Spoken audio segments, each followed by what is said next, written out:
Allahabad high court ने एक निर्णय में एक महत्वपूर्ण टिप्पणी की। कहा है कि ट्रायल जज अक्सर ऐसे अभियुक्तों को दोषी ठहराते हैं जो बरी होने के हकदार हैं, ताकि आपराधिक अपील के दौरान उच्च न्यायालयों की जांच से बचा जा सके। न्यायालय ने चिंता व्यक्त की कि इस तरह की सजा कभी कभी सबूतों के आधार पर नहीं बल्कि उच्च न्यायालय द्वारा किसी भी प्रतिकूल कार्रवाई को रोकने के लिए दी जाती है। इस केस में न्यायमूर्ति सिद्धार्थ और न्यायमूर्ति सैयद कमर हसन रिजवी की खंडपीठ ने 12 सितंबर 2024 को फैसला सुनाया, जिसमें अपीलकर्ताओं को बरी कर दिया, जिन्हें आईपीसी की धारा 304 बी, 498 ए, 506 और दहेज निषेध अधिनियम मीन्स डावरी एक्ट के उल्लंघन के गंभीर आरोपियों को ट्रायल कोर्ट के द्वारा सजा दी गई थी, लेकिन उच्च न्यायालय ने सजा को पलटकर आरोपियों को बरी कर दिया।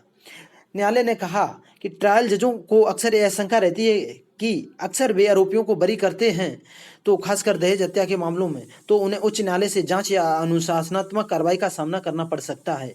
इस दबाव के कारण ऐसे मामलों में दोष सिद्धि हो जाती है जहां आरोपी बरी होने के हकदार होते हैं, जिससे न्याय और निष्पक्ष सुनवाई के सिद्धांत कमजोर होते हैं।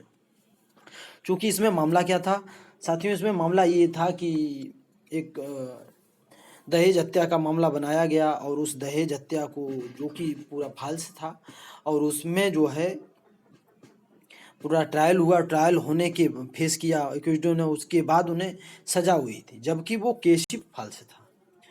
तो इसको जो है इसमें साक्ष्यों के अभाव में ट्रायल कोर्ट के द्वारा सभी आरोपियों को सजा कर दी गई थी। लेकिन जब वो सजा ट्रायल कोर्ट के द्वारा कर दी जाती है और वो सभी आरोपी अपील करते हैं हाई कोर्ट में, जिसका अपील नंबर है क्रिमिनल अपील नंबर 6376/2010 सन 2010 है, और केस का नाम है Virendra Singh versus state of Uttar Pradesh and others. इस केस में तब जो है जो डिवीजन बेंच है honourable justice Siddharth, honourable justice Syed Qamar Hasan Rizvi की, तो इन्होंने देखा कि इसमें तो जो एविडेंस थे, एविडेंस के आधार पे ही आरोपियों को तो बरी होना चाहिए थी, सजा होनी नहीं चाहिए थी।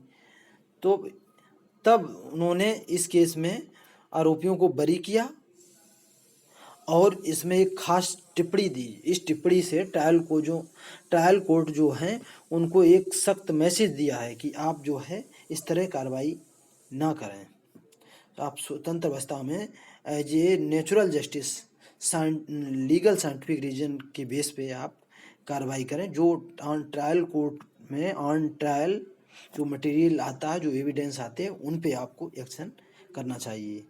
इस आर्डर जो डेटेड है 20/8/2024, सॉरी 20/8/2024 को ये आर्डर रिजर्व कर लिया गया था, और आर्डर जो डिलीवर किया गया वो 12/9/2024 को आर्डर डिलीवर किया गया है। तो ये केस बहुत इम्पॉर्टेंट है, बहुत महत्वपूर्ण है। ये केस उन लोगों के लिए है जो फर्जी दहेज हत्या या डावरी एक्ट फर्जी जिनके ऊपर लगा दी गई और वो उसका सामना कर रहे हैं, तो वहाँ पे ये केस उन केसों में ये अगर रूलिंग कोर्ट की जाएगी तो वहाँ रिलीफ मिलेगी। लेकिन जहाँ पे रियल में डावरी एक्ट का मामला है और वहाँ पे इससे रिलीफ नहीं मिल सकती है। अगर मेरी जानकारी सही लगी हो तो आप मेरे लीगल क्लिनिक चैनल को सब्सक्राइब करें, लाइक करें, शेयर करें। Okay, thank you.